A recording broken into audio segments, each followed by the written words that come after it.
esta cuestión de lo historiográfico, que obviamente es muy amplio y abarca mucho análisis, mucha tela de juicio, sí, sobre todo en relación a las perspectivas que los diferentes autores han tenido a la hora de escribir la historia.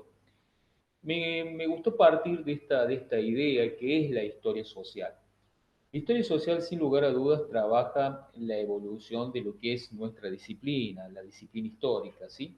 Y partiendo de esta base, podemos decir que hay dos grandes visiones, sobre todo, que se van a establecer, me animaría a decir, a comienzos del siglo XIX y durante lo que fue ya el siglo XX, donde vamos a tener esa gran transformación de los paradigmas históricos sobre los cuales nuestra disciplina se asentaba.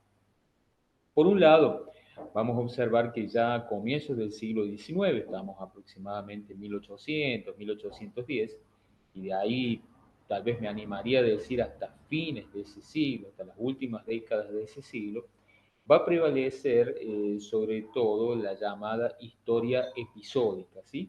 Que se establece a partir de documentos.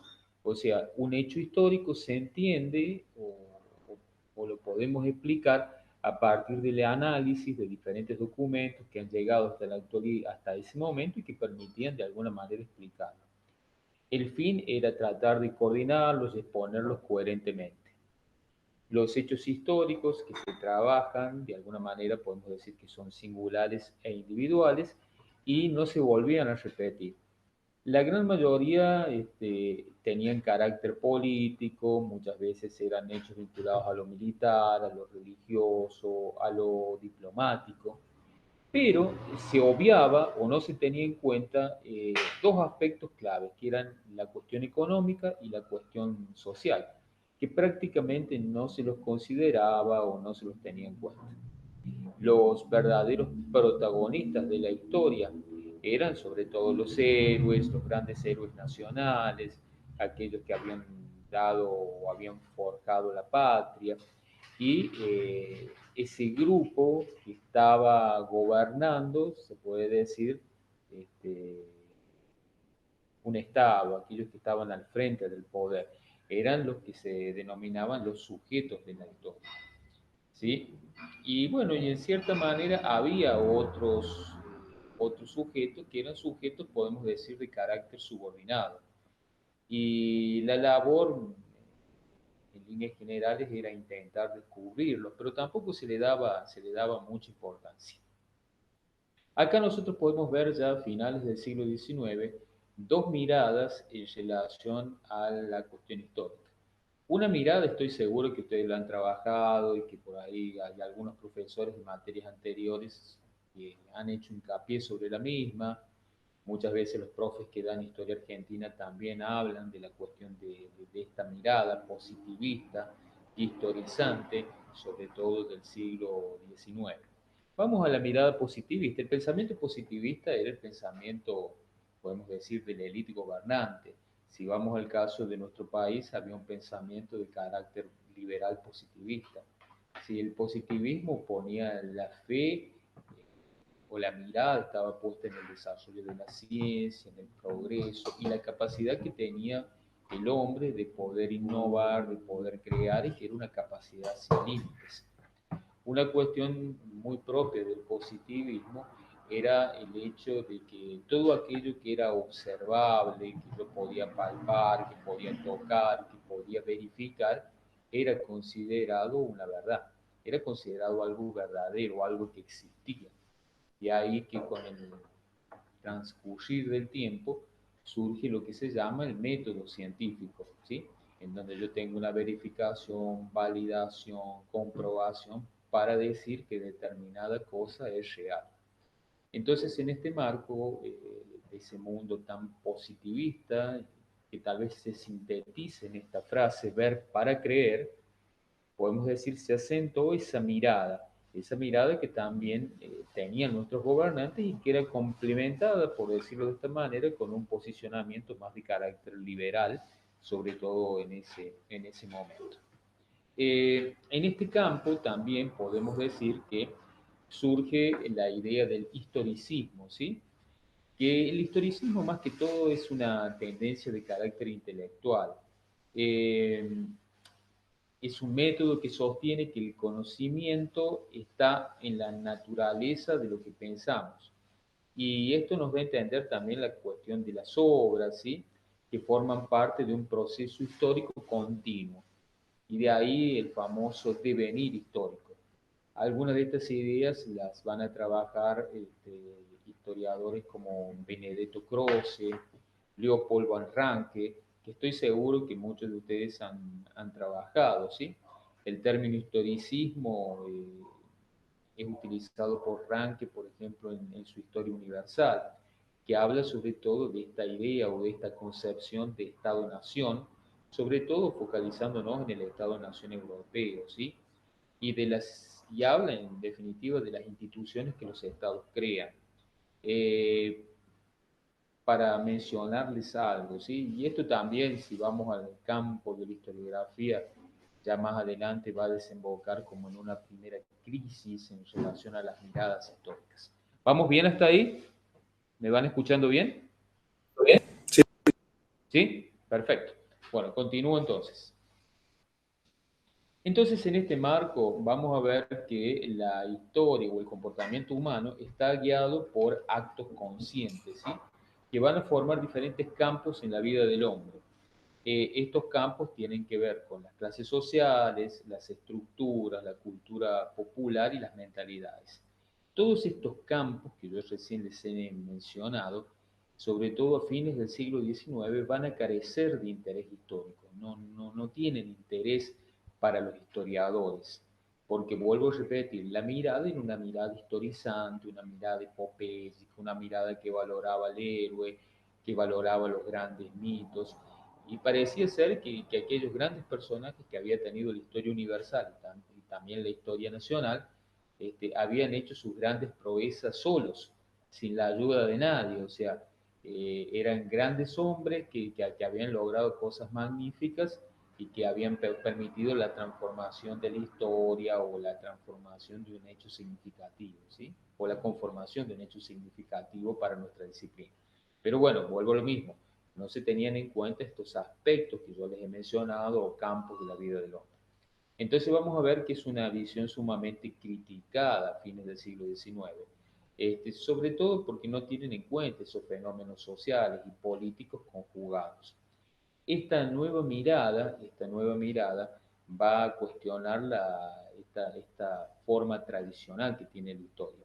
Y ya vamos a ver que a fines de ese siglo, puntualmente, podemos decir, ya en las primeras décadas del siglo XX, van a generarse grandes transformaciones. En algunos aspectos las transformaciones, podríamos decir, se sitúan a partir de lo que fue el contexto de revolución industrial, sobre todo la segunda revolución industrial, que empieza a generar conflictos de clase y esto hace que muchos autores muchos investigadores tengan diferentes instrumentos de análisis, ¿sí? A tal punto que van a surgir, por ejemplo, otras disciplinas sociales que hoy son muy importantes. En el caso de, por ejemplo, la sociología, con Augusto Comte, o la teoría marxista con Karl Marx, ¿sí? Federico Engels, que son algunos de sus grandes ideólogos y que empiezan a ganar influencia sobre todo en cuestiones que tienen que ver con la teoría económica, que tienen que ver con la vida política y fundamentalmente con un campo que abarca muchas áreas del conocimiento humano que son las ciencias sociales. Este pensamiento, esta nueva forma de mirar al mundo va a generar un gran cuestionamiento intelectual por parte de algunos de estos hombres que yo les he mencionado, que van a ser los fundadores del llamado materialismo histórico y dialéctico. Seguramente estos dos términos, materialismo histórico y dialéctico, ustedes los han escuchado de algún otro docente. El materialismo histórico tiene que ver con el marco conceptual marxista, ¿sí? De concebir a la historia como un gran cambio o una revolución, si ustedes quieren, política y social, que contradicen, eh, que contradicen, por ejemplo, el tema de las fuerzas productivas, la relación que tienen estas fuerzas productivas con la misma producción y sobre todo el tema de la lucha de clase. En el caso del materialismo dialéctico, toma como base la materia, ¿sí? La materia como yo diría el fundamento de la realidad, independientemente de que ésta sea una realidad concreta o una realidad abstracta. De todo esto que yo estoy marcándoles así en líneas muy generales, de manera muy rápida, porque estos temas son muy profundos y necesitaríamos mucho más tiempo para trabajarlos, yo acá simplemente hago una, una mirada muy general para que ustedes logren por ahí ver la importancia que tienen estas miradas en la enseñanza de nuestra disciplina, llevan al surgimiento de diferentes posiciones historiográficas o miradas historiográficas también, como me gusta a mí marcar, sobre todo a partir de ese gran cuestionamiento intelectual que yo les estaba marcando. Es así que se van a acuñar diferentes términos. Por ejemplo, uno de los términos fuertes va a ser el tema de la cuestión social. Sobre todo en Francia, esta cuestión social se va a asignar a todos los problemas que había vivido el bajo pueblo o los sectores obreros vinculados a los procesos sobre todo de industrialización y de urbanización que ya se estaban dando a fines del siglo XIX y comienzos del siglo XX.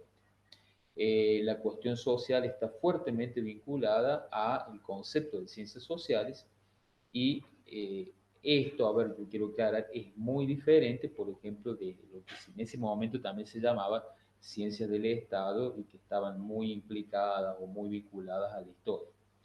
La historia, en definitiva, ya para el nuevo siglo, es vista como un movimiento social.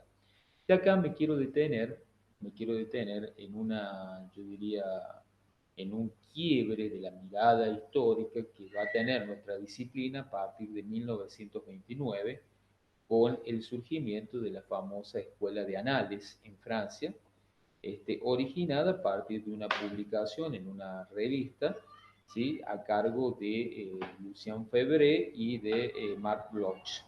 ¿Sí? Estos dos hombres que publican en esa revista, que va a ser una revista más orientada al tema económico y social,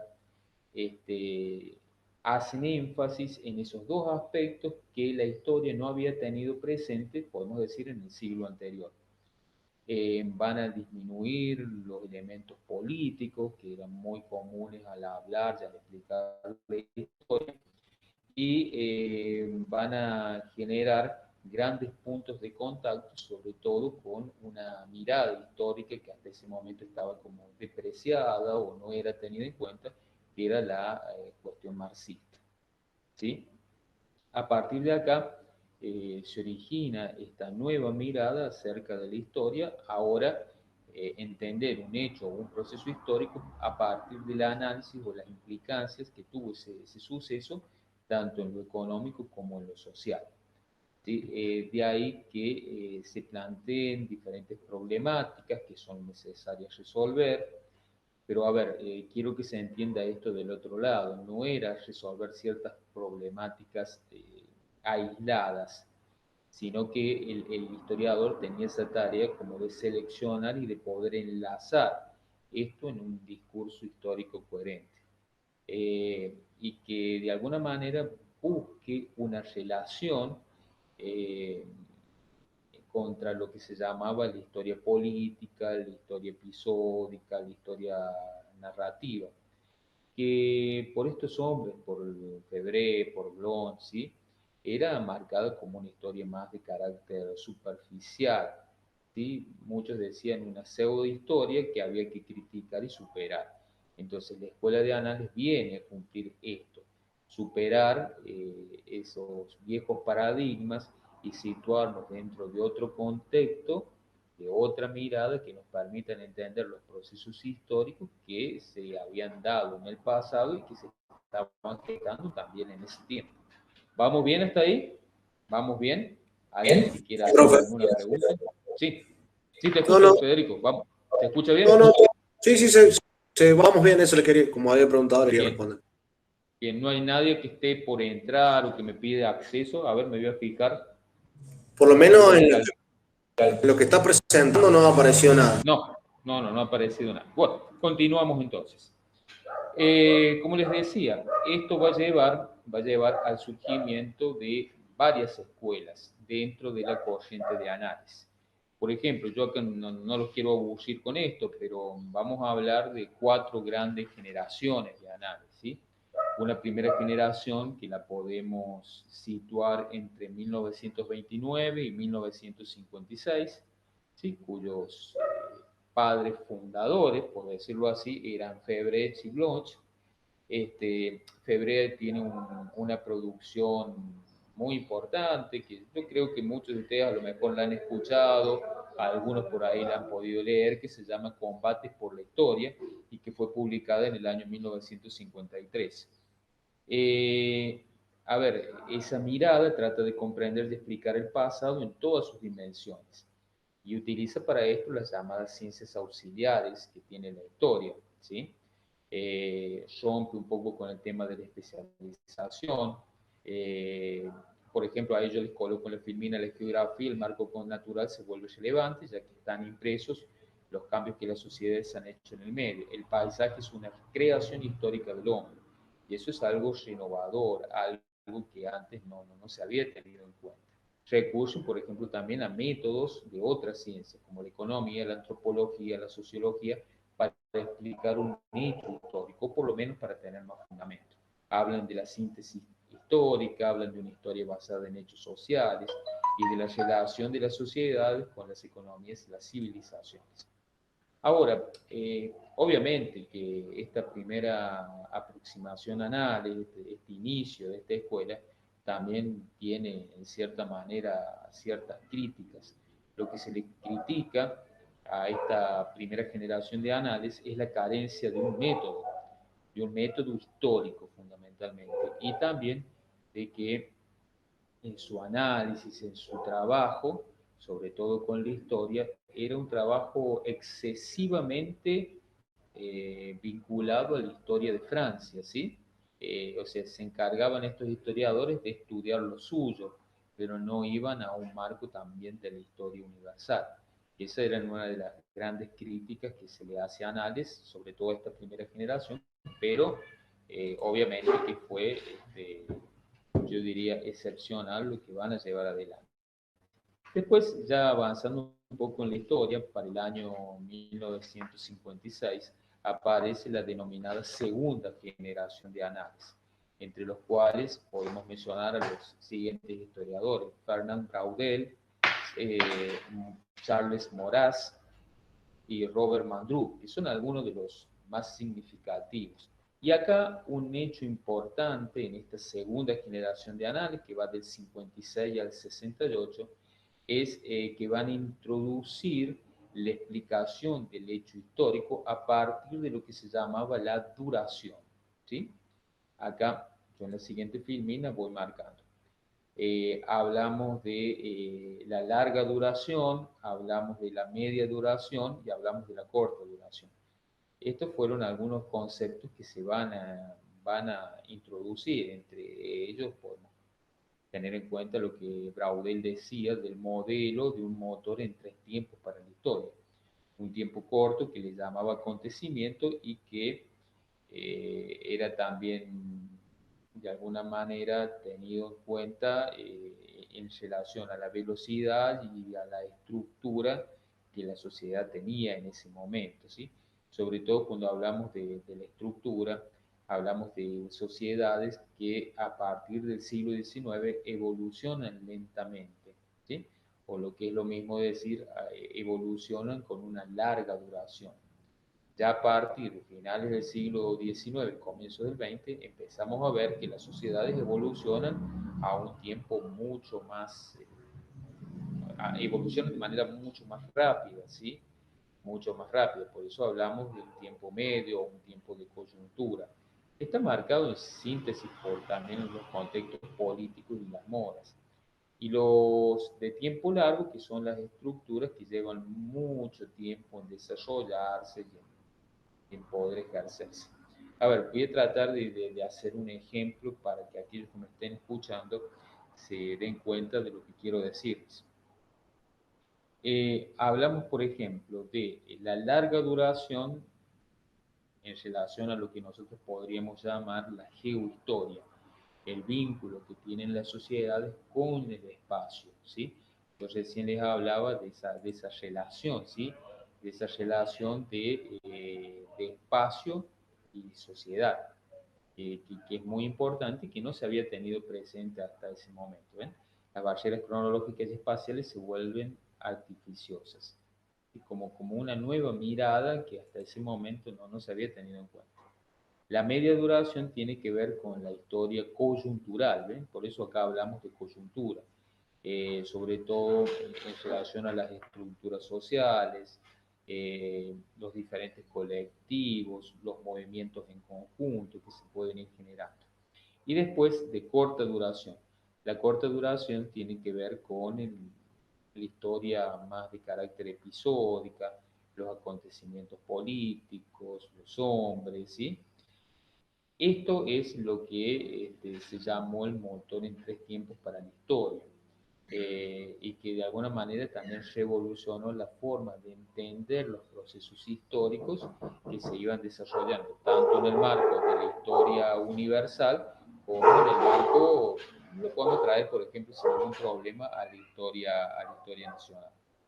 Eh, Acá una crítica que se le hizo sobre todo a este tipo de historia fue la cuestión de que tal vez se convirtió en una historia total, ¿sí? Que intentaba abarcar todo, pero lamentablemente no lo pudo realizar y quedaron cosas para investigar. Eh, por ahí no se entendía, sobre todo con Braudel, donde se incluía al ser humano en ese esquema que él intentó llevar adelante. Después podemos ya hablar de una tercera corriente de análisis, ¿sí? Que va entre el año 1969 y el año 1989, cuyos principales gestores son Charles de Gaulle, que seguramente ustedes han sentido, y Pierre Noer, en donde va a haber un incremento de la actividad académica y social, y el interés sobre todo por estudios vinculados a la cuestión de la cultura. Es una historia que empieza a utilizar métodos sobre todo de la antropología social para explicar y para intentar develar diferentes hechos del pasado. Y también va a hacer uso de distintas disciplinas que Anales había llevado adelante a lo largo del tiempo. Ya para el año 1989 podemos hablar de una cuarta generación de análisis, cuyo principal gestor o principal protagonista es Roger Chartier, ¿sí? Y acá muchos autores o muchos historiadores hablan del famoso giro crítico. El giro crítico debido fundamentalmente a que el año 1989 marca como un quiebre en el paradigma histórico, fundamentalmente por un hecho que sucedió y que marcó el final de la Guerra Fría en ese momento, que era la caída del muro de Berlín, y la apertura del bloque soviético a la occidentalización, ¿sí? A partir de la tarea que llevaron adelante dos de sus principales ministros, como fue Nikita Khrushchev y Mikhail Gorbachev. En ese nuevo marco hay una necesidad de revisar los paradigmas históricos que estaban vigentes para tratar de encontrarle una explicación a lo que había sucedido. Sobre todo en este tiempo también se van a cuestionar el análisis de las mentalidades, que era otra cosa que también había surgido en la tercera generación de análisis. Proponen ya a partir de acá, en la cuarta generación, un análisis de la historia, pero más enfocada en lo social, en los procesos culturales. Y es así que se va generando como, yo diría, una metodología de la historiografía o del histórico que hasta ese momento no existía. Por ejemplo, la necesidad de poder llevar adelante en determinados procesos históricos la síntesis histórica, esta idea de la historia-problema, el tema de los métodos comparativos que se empiezan a utilizar en la disciplina y sobre todo la historia interpretativa. Ya entre los autores más destacados, ¿sí?, del siglo XX, y obviamente lo tenemos a Erich Hobsbawm. Estoy seguro que muchos de ustedes han trabajado en la historia del siglo XX y la era de las revoluciones. Y empieza a hablar de esta metodología que es la historia desde abajo, la historia de las clases de trabajadores, las manifestaciones culturales propias, ¿sí? En su trabajo también se aboca al estudio del contexto de Estado-Nación. Bueno, ya analiza también el tema de las tradiciones, de las élites y la importancia que cobran para las diferentes naciones. Tratando de hacer como una especie de comparación para que ustedes vayan entendiendo la confluencia entre el marxismo y análisis, el reconocimiento de una síntesis global que explique las articulaciones entre los niveles que hacen de la sociedad una totalidad estructurada, respeto por las características peculiares de cada época, aceptación de la inexistencia de fronteras estrictas entre las ciencias sociales y vinculación de la investigación histórica con las preocupaciones del presente. Eso es como una confluencia o un vínculo, ¿sí?, entre estas dos escuelas, entre análisis y el marxismo. Y la crítica fundamentalmente que se le hace a la escuela de análisis es esto, la falta de reflexión, que ha valorado utilizar más el proyecto social, que no ha logrado establecer una teoría consistente. Eso lo dice un investigador que vamos a trabajar con él más adelante, que se llama Joseph Fontana. Ha relegado la reflexión teórica en beneficio de la cuestión más bien monográfica. Y bueno, y los historiadores tradicionales, como bien dice ahí, solo veían lo político. Y por ahí la crítica que se le hace a análisis que dejó demasiadas cuestiones vinculadas al poder de lado. ¿Sí? Hoy podemos decir que vivimos en una crisis de los grandes paradigmas. Esa crisis de los grandes paradigmas comienza en el 70, pero yo me animaría a decir con la cuarta generación, ya con la caída del socialismo en el 89, es como que se agudiza. Y ya a inicios del siglo XXI, con los efectos de la globalización, la expansión de otros fenómenos como el terrorismo, a partir de los atentados del 11 de septiembre del 2001, empiezan a marcar la pauta de que estos grandes modelos historiográficos sobre los cuales había sentado nuestra disciplina a lo largo de la historia, por lo menos del siglo XX, es como que carecen, no digo de vigencia, pero como que empiezan a ser muy revisados. Por eso yo les hablaba que esta cuarta generación es una generación, llamémosle, que se da cuenta de la necesidad de revisión de estos paradigmas, sobre todo, a escala global.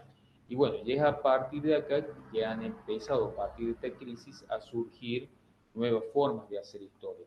Por ejemplo, un tema importantísimo es el tema de la microhistoria, cuyo representante tal vez más destacado es Carlo Ginzburg, que tiene un pequeño librito que se llama, yo acá lo he mencionado el último, El queso y los gusanos, ¿sí?, que habla acerca del siglo XVI y que es muy interesante su análisis porque reduce al máximo la escala de observación y relaciona la historia con otras ciencias, ¿sí?, con la antropología, con otras ciencias sociales, la vincula con la historia local.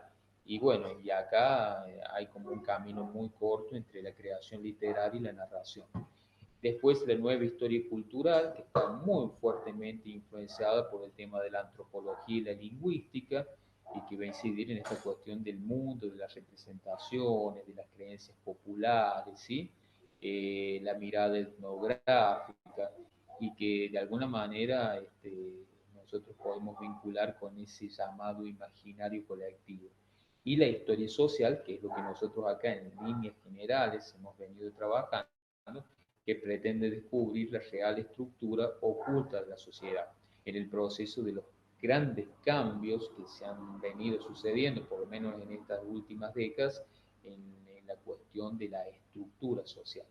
Por eso hoy nosotros, cuando hablamos de historia social, también hablamos de estos elementos, de la microhistoria, de la historia cultural, de la historia de mujeres, de la historia, por ejemplo, eh, de la cultura, de la historia popular, ¿sí? Son grandes derivaciones que la historia social presenta en este momento. Pero a ver, a lo que voy, me quiero quedar ya con esta última idea. Hoy por hoy estamos en un proceso de estructuración, por decirlo así, de un nuevo paradigma histórico. De nuevo paradigma histórico. No sé si un paradigma totalizante, no sé si un paradigma que abarque todo lo que tiene que ver o por ahí lo que tenemos en cuenta a la hora de abordar nuestra disciplina. Eso se verá más adelante, pero sí nos encontramos en ese proceso de formación de un paradigma en el cual hay muchas cosas que van a surgir y que van a terminar de plasmar esta nueva mirada que seguramente ya en los próximos años se irá definiendo. Eso sobre todo es esta idea de la clase de hoy, mostrar en una mirada muy generalista, cómo la historia y los escritores que escriben historia han pensado la disciplina con el paso del tiempo y cómo se han gestado enormes transformaciones durante el siglo XX, a tal punto que vamos a ver la aparición de diferentes miradas acerca de la historia que culminan a fines del siglo XX, ya el siglo XXI, con esta crisis paradigmática en donde se está conformando todo un nuevo movimiento que seguramente le va a dar otra impronta a nuestra disciplina.